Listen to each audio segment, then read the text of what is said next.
All right, let's get right into it. Today, we are talking about leverage trading. Now, this is a tool that can absolutely supercharge your gains, but it's also a tool that can wipe you out in the blink of an eye. And it really all comes down to one single choice, the choice between having a disciplined strategy and facing a total financial disaster. So let's break that down. And this is the first question you've got to ask yourself. When you open a leveraged trade, who are you in that moment? Are you a calculated professional, someone with a clear plan for every possible outcome? Or are you a gambler, crossing your fingers and just hoping the market goes your way?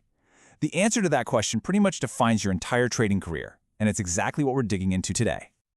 You see, every single leveraged trade has this line in the sand, a point of no return. If you cross it, that's it. There's no coming back.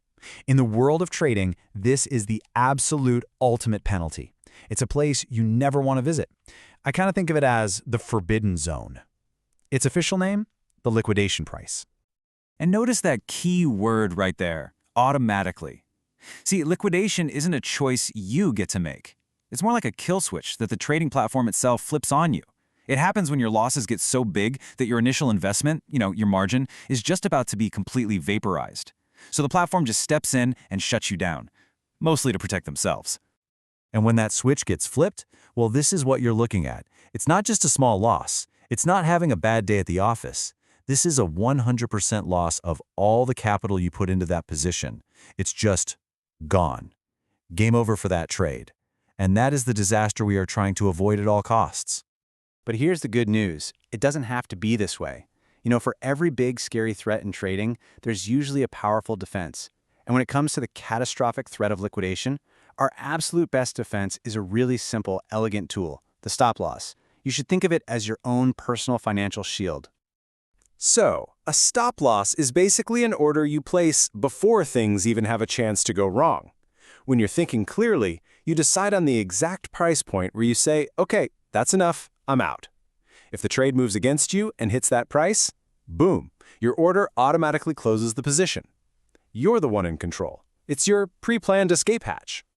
And let's be super clear about this. Using a stop loss isn't about planning to fail. Not at all. It's about having a professional plan for survival. It's about recognizing, hey, not every single trade is going to be a winner, and then making sure that one single loss never, ever takes you out of the game completely. It's a strategic retreat. Now, to make this idea crystal clear, let's tell a quick story. It's a tale of two different traders. They both enter the exact same trade at the exact same time, but they walk away with two completely different fates. So first up, we've got the gambler. Their entire strategy is just fueled by hope, by emotion. They feel like the market has to turn around. And then we've got the professional. Their strategy is built on a solid, predefined plan. They've already decided exactly what they're going to do if the trade goes south. And just like that, the moment of truth arrives. The market turns, the price starts to drop, and their trade is officially in the red. Right now, both traders are staring at the same growing loss. The pressure's on. What do? And here's where everything changes. The gambler? They freeze. They're glued to the screen, just hoping, praying. Come on, just a little more. It'll bounce back, I know it. Meanwhile, the professional? Well, they might not even be at their desk. Their plan is already working for them. That stop loss they set earlier, it triggers automatically, closing the trade exactly where they planned for it to. No emotion, no panic. So the final result is just devastatingly different. As the price keeps falling, the gambler's position hits that liquidation price, and poof, all their capital in that trade is gone, wiped out. But the professional, they took a small, managed loss. The damage was contained, their capital is safe, and you know what? They're ready to find the next opportunity. They get to trade another day. So, what was it? What separated these two completely different fates? It wasn't luck. It wasn't some kind of trading genius. It was one simple, totally non-negotiable rule. The rule for survival in the world of leveraged trading. So what was that one little decision? The one thing the professional did before they even entered the trade that the gambler just completely ignored? Here it is. This is the absolute core principle.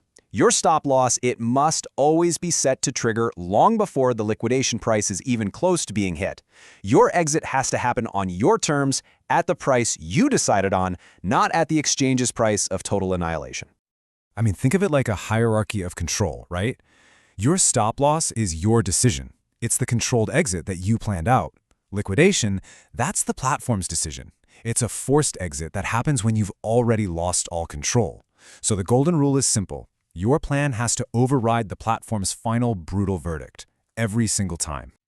Let's just boil it all down to this. A stop loss is a strategic retreat. It lets your capital live to fight another day. Hitting your liquidation price, that's a total defeat. It's an unconditional surrender. One is the tool of a professional, the other is the fate of a gambler. And that brings us to the final question I want to leave you with. When you trade, who is ultimately in control of your risk? Is it you, with a clear plan and a preset exit strategy? Or is it just the chaotic whims of the market? The choice, as always, is yours.